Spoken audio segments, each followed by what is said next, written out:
नमस्कार, आप देख रहे हैं न्यूज 24 भारत में हूं आपके साथ जयदीप सिंह जादौन। आज हमारे संवाददाता अश्विनी त्यागी के द्वारा त्रिस्तरीय पंचायत चुनाव को लेकर निरस्तीकरण एवं भाजपा कांग्रेस प्रवक्ता के साथ डिबेट की गई। देखें पूरी खबर विस्तार से न्यूज 24 भारत पर। भाजपा के प्रवक्ता श्री प्रदीप सिंह परमार जी, कांग्रेस के प्रवक्ता श्री मनीष तिवारी जी, श्री धर्मेंद्र सिंह गुर्जर जी हमारे बीच हैं।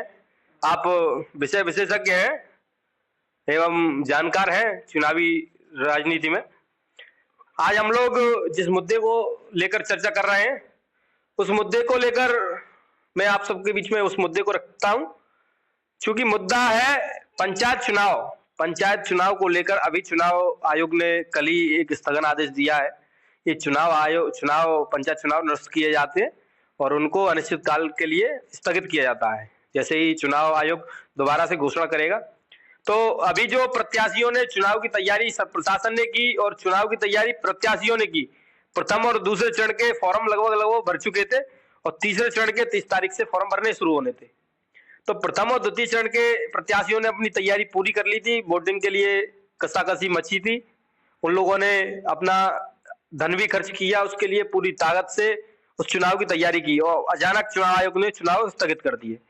तो क्या कारण रहा चुनाव आयोग को चुनाव स्थगित करने पड़े? सरकार का दबाव था, सुप्रीम कोर्ट का दबाव था, कांग्रेस सुप्रीम कोर्ट में गई, क्या वो सही था?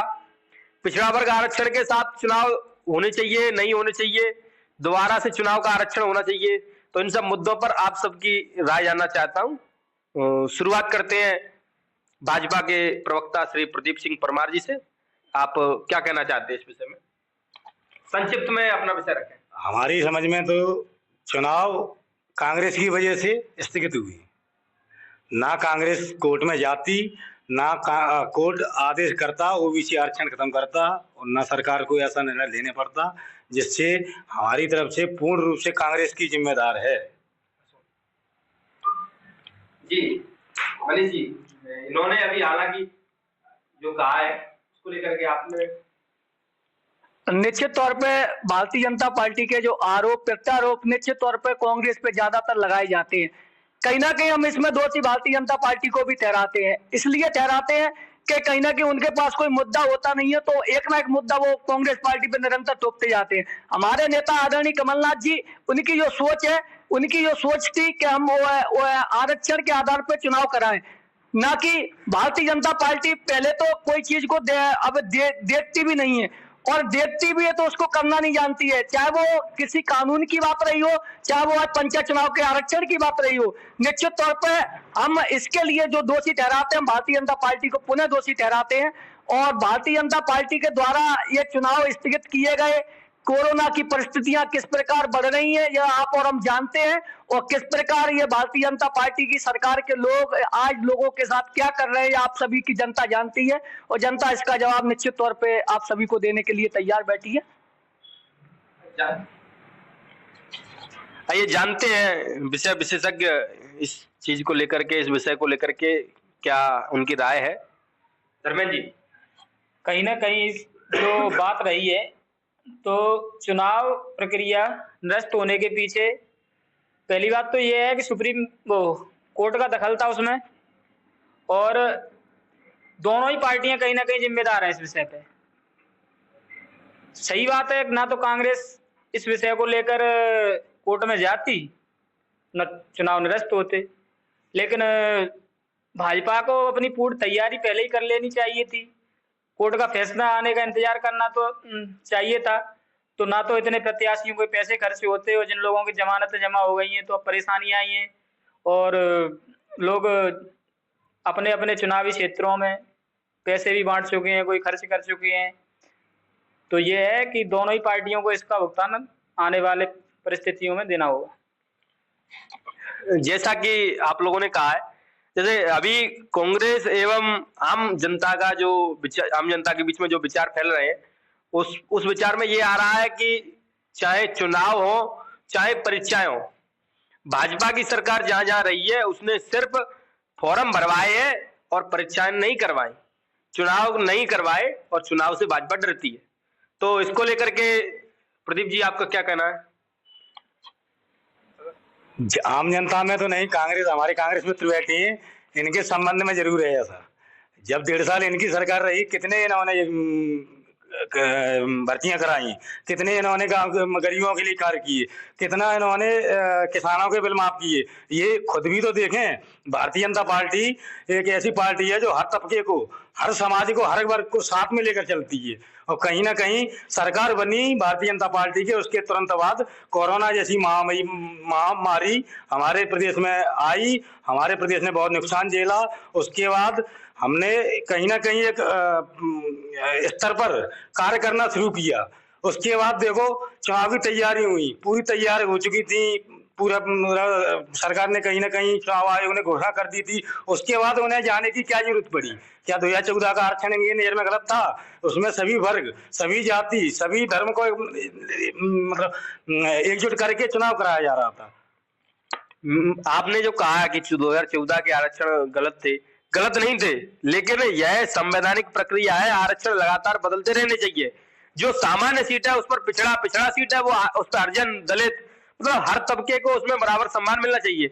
वहीं ओबीसी आरक्षण की आपने बात की, क्या आप जो ओबीसी आरक्षण को लेकर के आप बिना ओबीसी आरक्षण के जो चुनाव करवाने की तैयारी में थे, क्या आपने इस विषय के बारे में सोचा नहीं था कि भविष्य में कांग्रेस या अन्य कोई पार्टी, कोई दल, कोई व्यक्ति सुप्रीम कोर्ट की शरण ले सकता है इस चुनाव के संबंध में? क्या सुप्रीम कोर्ट के सामने भाजपा अपने आप को गलत मानती है कि हाँ मुझसे गलती हुई, जिसकी वजह से सुप्रीम कोर्ट ने इस चुनाव को निरस्त किया? जी, अभी आपसे इसके बारे में जानना चाहते हैं जो अभी साथी मित्र ने जवाब। हाँ, ये प्रदीप जी मेरे साथी मित्र हैं, इन्होंने जो जवाब दिया है उसका मैं आपको उस बिंदुओं से जवाब बताना चाहता हूँ कि निश्चित तौर पे ये बता रहे थे कि 15 महीने की सरकार, अब 15 महीने की सरकार ने वो काम करके दिखाए। आज हमारी गौ माता जो सड़कों पे घूमती थी, तो आज वो गौ माता के लिए गौशाला बन के तैयार हुई है। 15 महीने की सरकार में जो कमलनाथ जी की सरकार ने जो कार्य किया है, वो 15 सालों की सरकार ने आज तक कार्य नहीं कर पाया है। और निश्चित तौर पर जो हमारे मित्र, जो भारतीय जनता पार्टी के ये यहाँ के नेता हैं स्थापित, जिन्होंने ये बात कर रहे थे युवा नेताजी, इनको भी मैं इनका भी ध्यान आकर्षित करना चाहता हूँ कि कांग्रेस पार्टी हमेशा सर्वहारा और गरीबों की पार्टी है, और भाजपा एजेंट और बड़े बड़े अरबपतियों की पार्टी है।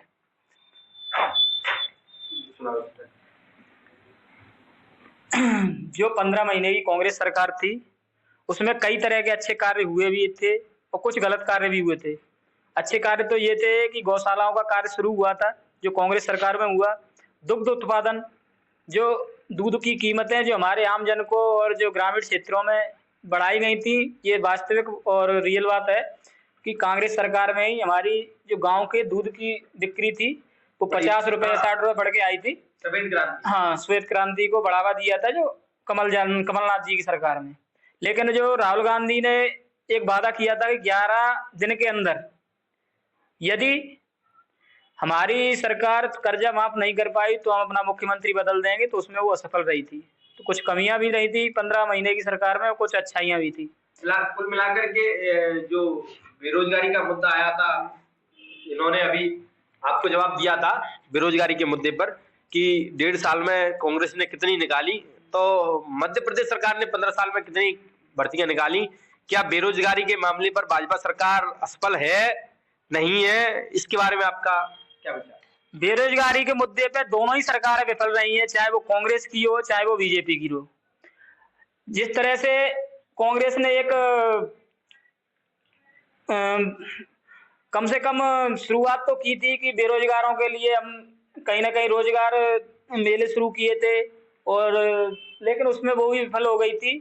4-4 हजार रुपए लोगों के जो महीने भर काम कर चुके थे, मेरा खुद का फॉर्म भरा हुआ था जिसमें 500-700 रुपए फॉर्म पे खर्च हो गए थे। वो 1 महीने ड्यूटी की थी ग्वालियर में रहकर, तो वो उसकी आज तक कोई भुगतान नहीं हुआ था कांग्रेस सरकार में। और भाजपा तो फेल है ही इस मुद्दे पर, आजकल रोजगार देने में फेल रही है। इन्होंने तो चाहे वो शिक्षक भर्ती हो, पुलिस भर्ती हो, जब से सरकार इस बार 2019 में आई हो या इससे पहले थी, भर्तियां इन लोगों ने कराई नहीं पाई है। अब इसमें इनके क्या आंतरिक कलह रही है तो ये लोग समझें। अब भाजपा सरकार पंचायत चुनाव को लेकर के क्या तैयारियां कर रही है? किस प्रकार से चुनाव होंगे? पुनः चुनाव होंगे भी या नहीं होंगे, या भाजपा सरकार चुनाव से डरती है? लगातार विधानसभा चुनाव करा रही है और पंचायत चुनाव नहीं करा रही है, नगरीय निकाय चुनाव नहीं करवा रही है। लगातार 2 वर्ष बीत चुके हैं, आधा कार्यकाल एक हो जाता है चुनाव प्रत्याशियों का। तो इस पर क्या कहना है प्रदीप जी आपका? कहीं ना कहीं पहले अपने मित्र का जवाब देंगे हम। इन्होंने कहा कि भारतीय जनता पार्टी 15 साल रही है, उससे पहले का कार्यकाल आपका भी रहा है 10 साल। आप उस समय बचपन में छोटे बच्चे होंगे, हमने देखा है कार्यकाल अपने मैगांव में, यहाँ हमारे मकान के सामने से यहाँ तक पूरे में पानी भर जाता था। जब से भारतीय दिग्विजय सरकार गई है तब से प्रदेश कहाँ था और कहाँ प्रगतिशील कर ली है। कहीं ना कहीं शिवराज सरकार में ही ऐसा संभव हो पाया है। मध्य प्रदेश में हमारे खुद के गांव में पर्रावन में हमने जन्म से लाइट नहीं देखी थी। जब से भाजपा सरकार बनी उसके बाद में ही पर्रावन गांव में, धनौली गांव में, पचेरा गांव में भी शायद लाइट उसके बाद ही आई है। आपसे मैं कहना चाहता हूं कि पंचायत चुनाव के मुद्दे पर आपका क्या विचार है? पहले भाई साहब का जवाब और दे। 15 महीने की बात का जवाब और दें। 15 महीने की बात का जवाब और दें। मुद्दे से भटका रहे हैं आप 15 उसपे भी भाई साहब, उसपे भी सुनी थी, उसपे भी मैं आऊंगा अभी 1 सेकंड। इससे 15 महीने की बात बताता हूँ आपको। इनकी सरकार ने बोला था कि कर्जा माफ करेंगे, कर्जा माफ नहीं किया, जबकि हम जैसे और अन्य जो पंचायत चुनाव का है, पंचायत चुनाव कराएगी सरकार ने तो चुनाव करा दिया था। पंचायत चुनाव ने तो पंचायत चुनाव कोरोना की वजह से डिले हुआ था। पंचायत चुनाव कहीं ना कहीं मध्य प्रदेश सरकार और चुनाव आयोग, कोरोना तो प्रदीप जी बहाना है, कोरोना तो प्रदीप जी बहाना है। आप कहीं ना कहीं आपकी सरकार पंचायत चुनाव, नगरीय निकाय चुनाव कराने से बहुत डर रही है। उनको ये लग रहा है कि अभी हम चुनाव कराते हैं तो कहीं ना कहीं कांग्रेस पार्टी फिर कहीं सत्ता में नहीं आया है। ऐसा कुछ नहीं है भाई साहब। अभी उपचुनाव हुए थे, उसमें आपको पता है कि क्या हुआ था, कांग्रेस का क्या हाल हुआ था मध्य प्रदेश में। अभी उपचुनाव ज्यादा दिन नहीं हुए, 2 महीने हुए। उपचुनाव में आपका क्या हाल है आपको वही तो जनता जानना चाहती है कि आप लगातार विधानसभा के उपचुनाव करवा रहे हैं, लगातार 2-2, 5-5 लाखों की लोगों की सभाएं हो रही हैं, लगातार उत्तर प्रदेश में सभाएं हो रही हैं। मध्य प्रदेश में कोरोना इतना तेज है। मध्य प्रदेश में अभी 9 मामले अभी 2 दिन पहले आए हैं ओमिक्रॉन के, और पता नहीं है कल पंचायत चुनाव हो कितने लोग बाहर से आएंगे। जिस प्रदेश में चुनाव होते हैं उस प्रदेश में क्या कोरोना नहीं होता? नहीं, बिल्कुल क्यों नहीं है कोरोना, नहीं है। वही मैं जानना चाहता हूँ कि अभी सरकार ने चुनाव करवाने के आदेश दिए, अभी आप कह रहे हैं कोरोना है, तो इसके बारे में क्या है? अभी चुनाव हो जाते तो फिर कोई कोरोना चुनाव को मना किसने किया? सरकार ने तो उसके लिए आदेश दिया था, उसके लिए सब कुछ मतलब प्रक्रिया चालू थी पूरी। कुल मिला के चुनाव कहीं ना कहीं कांग्रेस की वजह से स्थगित हुआ है। हमारा तो ये मानना है ना विवेक तनखा जी चाहते ना कांग्रेस नहीं चुनाव स्थगित हुए, तो आपने उसमें कोरोना का बहाना ले लिया कि चुनाव स्थगित हुए। हम भी चाहते थे कि कोरोना है उस वजह स्थगित हो जाए। लेकिन आप हमारे आदरणीय गृह मंत्री जी ने ये बोला था कि मेरी व्यक्तिगत राय है कोरोना, लेकिन कहीं ना कहीं चुनाव स्थिर कराने का मुख्य उद्देश्य यही है कि जो 55% आबादी जो अपनी आबादी है उसको छोड़कर हम चुनाव नहीं करा। क्या आप संविधान से बिल्कुल अलग चल रहे हैं? क्या कोरोना जैसी वजह से देश में संविधान खत्म हो जाएगा क्या? चुनाव नहीं होंगे, पंचायत चुनाव, नगरीय निकाय चुनाव इस देश की रीढ़ है, ये बात आप शायद जानते भी होंगे। अब आपको ये बताते हैं कि हर व्यक्ति के पास सुख सुविधाएं तभी पहुंचती है जब पंचायत के चुनाव होते हैं। जी नहीं, आपका कहना सही है, मैं मान रहा हूं कि चुनाव जरूरी है। चुनाव तो पार्टी ने सरकार करा ही रही थी, चुनाव आयोग ने घोषणा कर दी थी, किसी के फार्म पहले चढ़ के चुनाव 6 तारीख को वोटिंग होनी थी, लेकिन इनकी कांग्रेस की गलती के कारण हमारे मित्र के जो प्रवक्ता हैं, ये राज्यसभा सांसद आदरणीय विवेक तनखा जी, वो कोर्ट में न जाते, ना ऐसा कोई घोषणा होता, चुनाव चल रहे होते। आप ये चाहते हैं कि पिछड़ा वर्ग के बिना चुनाव हो जाते, पिछड़ा वर्ग को आरक्षण नहीं मिलता है? कहीं ना कहीं जो पंचायत चुनाव को आज 7 साल 8 साल उन्हें हो रहे हैं, जो हमारे ग्राम पंचायतों के सरपंच हैं, चाहे वो पार्षद हो, यानी लोकतंत्र की पूर्णतः हत्या की गई है। इसका खामियाजा कहीं ना कहीं इसमें दोनों पार्टियों का हाथ है, क्योंकि 7 साल हो गए, अभी तक चुनाव हो जाने चाहिए थे। लोकतंत्र तो ये है कि 5 साल में चुनाव होने चाहिए। क्या हमारे ये जम्मू कश्मीर के चुनाव हो रहे हैं या बाहर के चुनाव हो रहे हैं? हमारे लोकतंत्र कुछ भी हो, 5 साल में चुनाव कराने चाहिए। मैं तो इस मुद्दे पे दोनों पार्टियों को सलाह देना चाहता हूं कि जितना ये लोग लेट करेंगे, डिले करेंगे, सरकार अभी बीजेपी की है तो इसकी जिम्मेदारी बीजेपी को लेनी चाहिए।